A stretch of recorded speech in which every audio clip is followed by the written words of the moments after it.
Hello and welcome. I'm Amritanshu Rai and you're watching Constitutionally Yours on Rajya Sabha TV.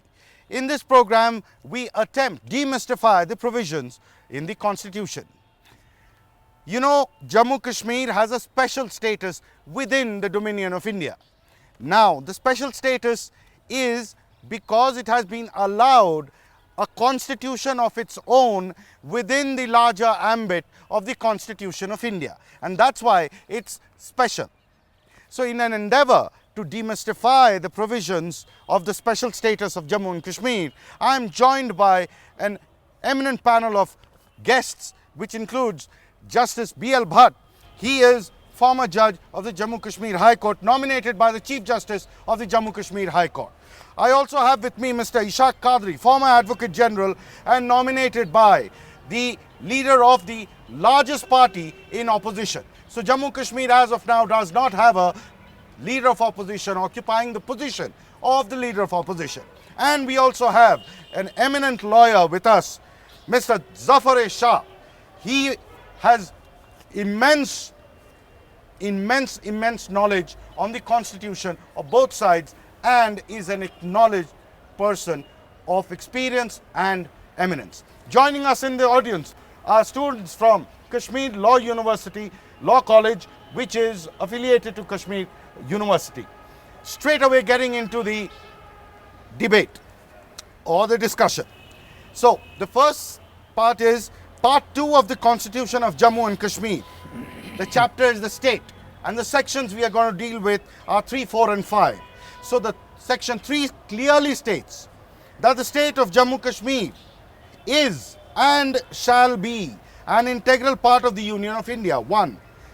Section 4 says the territory of the state shall comprise all territories which on the 15th day of August 1947 were under the sovereignty and suzerainty of the ruler of that state on that date. And Section 5 states that the executive and legislative power of the state extends to all matters except those with respect to which Parliament has power to make laws for the state under the provision of the Constitution of India. Now, what are those subjects? So those are defense, those are foreign affairs, one more, communication. Now, straight away, sir, my question to you. I'll start off with you, sir. When it has been spelled out so clearly and when it is written, about 60 years back it was written, the way it has, I have read it out. Why is there opposition to this whole concept and this framework? Why is there opposition? What is the reason and cause of this, the opposition to this entire framework? Accession of Jammu and Kashmir to India is concerned. That's not questioned. The relationship between Jammu and Kashmir state and India, I mean constitutional relationship, that's governed by the instrument of accession. Essentially, India is what we call a federal system, federal structure, but with strong unitary features. Because in grave emergencies like financial emergency or say external aggression or other things, all powers are assumed by the center that time, and the country becomes not different unit but a single unit at that time. Now, so far as Jammu and Kashmir is concerned, its position is unique. What was spelled out in the instrument of accession, the subjects that were assigned to center, to union, to union, to the state, I say to the union, the subjects, 3 subjects which you have spelled out: defense, foreign affairs, and communication. This was the existing basis when Constitution was adopted by India. When Constitution of India was adopted, this was the existing basis at that time. The relationship, constitutional relationship, was governed by instrument of accession. Subsequently, when Constitution was adopted and enforced on 26th of January 1950, then this Article 370 came in. Article 370 was enacted. So the opposition is to the state, the opposition is to the whole line, integral part of the Union of India. There is no doubt about question is that is not questioned. Jammu and Kashmir is and continues to be an integral part of India. That is unequivocally declared by the Constitution of India, by the Constitution of the Jammu and Kashmir state also. The Constituent Assembly of Jammu and Kashmir ratified the instrument of accession. And then that's incorporated in the Constitution of Jammu and Kashmir also, that it is and continues to be and shall Why is there always. a section of the society which is opposing this? I'll pass the question to Yes. you, sir. Qadri sir. Yes. Why is there a section which opposes this framework? Mr. Rai, you have to first understand what is the basis of accession, because it is not a merger of the state of J&K with India, nor Kashmir was the part of India prior to independence of India and coming into existence by the Pakistan. Keeping in view that it was a special relationship, an agreement was drawn which was signed by the ruler of the state, Maharaja. Therefore, the basis was to give a limited power to government of India to govern us, and rest of the power was to be retained. Now, there are two sections which are according to my perception objecting. One is in rest of India. They say no, it should have it must be as equal as there is any other state of the country, and there must be no difference. Second is within Kashmir there is a section of the people who say that this also has been eroded, and they also say that the accession which has been made is subject to the confirmation by the people of the state. So, on both sides reservations are there. In order to appreciate both the sides, you have to go to the genesis. What was the basis of the accession? As far as me and my party is concerned, the accession was only to subject to the people of the will, which has not taken place. Therefore, it continues as such, and has Article 370 has assumed the permanent feature of the Constitution of India. That is why the Assembly has passed by 2/3 majority in 2011 the Sir, resolution for restoration of the autonomy. I'll get in Zaffar Shah Saab. I think you made your point very clear. I'll get in Zaffar Shah. Ishak. You see, in my view, it's the question you are asking is that why people are saying that state of Jammu and Kashmir is not Section of section of the people. Why it is not an integral part of India? There are few reasons for it why they are saying so. One, we are talking of a constitutional position. This constitutional position does not necessarily reflect the political beliefs of the people. It does not so. In order to appreciate this aspect of the matter, as my friend just hinted out at it, way back in 1947, when the then ruler executed instrument of accession, at that point of time, this instrument of accession was itself made subject to the ratification of the people by the Governor General of India. Now, that's a crucial aspect of the matter. Subsequently, when the matter was taken to United Nations, the United Nations also passed several resolutions on this question, saying whether the people of the state of Jammu and Kashmir would like to accede to India or to Pakistan. So there are two factors. One was the conditional accession, two, the UN resolutions. This provision which has happened in the constitution, that is Article 370, or in our own constitution, Section 3, which you just read, are post these two developments. Now, 370, if you carefully see that, creates a peculiar position for the application of Indian constitution to the state of Jammu and Kashmir. Why was it so? If the state had integrated to India, there was no need to have having 370. The very existence of 370 would show that the government of India itself did not accept that there is a total integration, one. Number two, subsequently when the state government enacted its own constitution, we had our own constitution assembly. That was between 1951 to 1956. So this is the constitution that the state adopted. I Constituent Assembly. am talking of that only. It's that section. I am talking of that only. Between 1951 to 1956, our constitution was being made. Now, in this constitution which was being made, this Constituent Assembly lost its legitimacy because of the then arrest of the Prime Minister in 1953. On 9th of August, the Prime Minister of the state was arrested. There were few changes made in the constitution, and in a certain situation, this Constitution Assembly adopted this constitution. It did not again reflect the views of the people at that time. Third important thing is that if we ignore the international dimension to the whole thing, then obviously the things tend to look so simple. But then we also have provisions in the constitution do recognize the international agreements, they do recognize that the final disposition of the state has yet to take place.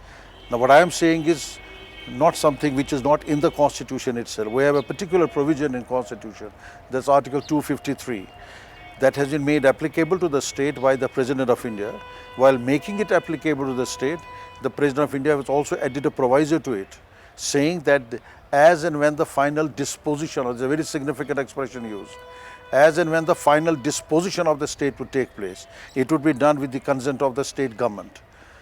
So this is a part of the constitution. So the constitution itself recognized that it is not integral in the sense we try to understand. Basically what you're trying to say, yes sir, basically what you're trying to say is that all that has been done needs to be undone. All that has been done needs to be put to the people, not undone. Leave it to the people in a democracy. If the people want to continue a certain relationship, that choice is to be given to people. Democracy is not the democracy that you can call democracy. That right is not given to the people on this specific issue. Correct. Sir, you wanted to say something? Yes, I have a point. What I want to say, my brother Mr. Zaffar has very illustratively illustrated all this. Indian Independence Act, which was passed by British Parliament, creating two dominions of India and Pakistan, it vested the power, or we can say it gave the privilege to the ruler of a princely state to accede to dominion of India or dominion of Pakistan. And that's what Sri Maharaja Hari Singh of Jammu and Kashmir did. That's what Hyderabad did, that is what Jamnagar did, that's why I several others did. I want to make one more clear. My brother has referred to Governor General's, you see, some maybe letter or remark or something like that, observation. That is neither incorporated in the instrument of accession nor in his endorsement of acceptance. The endorsement of acceptance of the instrument of accession, which was executed by the ruler of the state on 26th of October 1947, that does not bear, it says only accepted. That doesn't bear any, you see, conditions, it doesn't incorporate any condition or that it shall be subject to the will of the people. It is not incorporated anywhere. It so that's just a new addition. In all humility, that's my view. That's all we have time for in this segment. We'll be back on part 2 of the Constitution of Jammu and Kashmir. The chapter is the state, and the sections we are going to deal with are 3, 4 and 5. Welcome back. You're watching Rajya Sabha TV and this is Constitutionally Yours. I'll go to the questions. Yes. The questions. Sir, my name is Akib and I would like to pose a question to the Honorable Member from Judiciary. Yes, please. Sir, is it permissible for any person to raise an issue which has been already adjudicated by the Judiciary? Like, we have an issue here, why Kashmir has 46 constituencies and Jammu and Ladakh only 41. You are traveling beyond the issue. No, sir, but they've been allowed that privilege. They have gone, they are allowed that privilege, sir. They will, you'll have to address it. Then the politician will answer. No, sir. So what is the question? The question is why? Like which one? J.K. Panthar, so we both were in that case and we both... that has been settled by the Supreme constituencies are frozen till 2026. That's by a constitutional amendment. Whatever are the constituent assemblies, they stay there. Legislative assemblies we are talking of, not parliamentary constituencies. They are frozen till 2026. They will stay what they are. Correct. This Next was questioned but not agreed to. A very good morning to all of you. I am Zamir. I am addressing my question to legislator.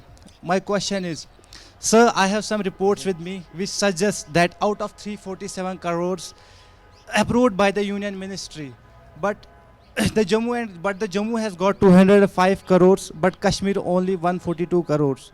In another report saying that in 2009 to 2012, Srinagar has got funds under district development planning amounting 14,000 lakhs, while Jammu got 26,000 lakhs. Regardlessly of the facts, population is more than the population living in the Jammu. Sir, my question is, why this disparity between the regions when they are chanting the slogan of the special status to the status of J&K? The question is, sir, disparity among regions in Jammu and Kashmir. Why is one portion getting more? Why is the other portion? Which one has got more? According to him, Jammu. Jammu is getting more than Valley. So that's a cause of discrimination, quite right. It Yeah. should not so happen. Yeah. But then kindly appreciate also one thing. There are some special requirements even within these three regions. Yes. Let us take tourism. Now, Kashmir is known for tourism. Jammu is not known for tourism. So if any fund allocation has to take place, it has logically to be more for Kashmir tourism and less for Jammu tourism.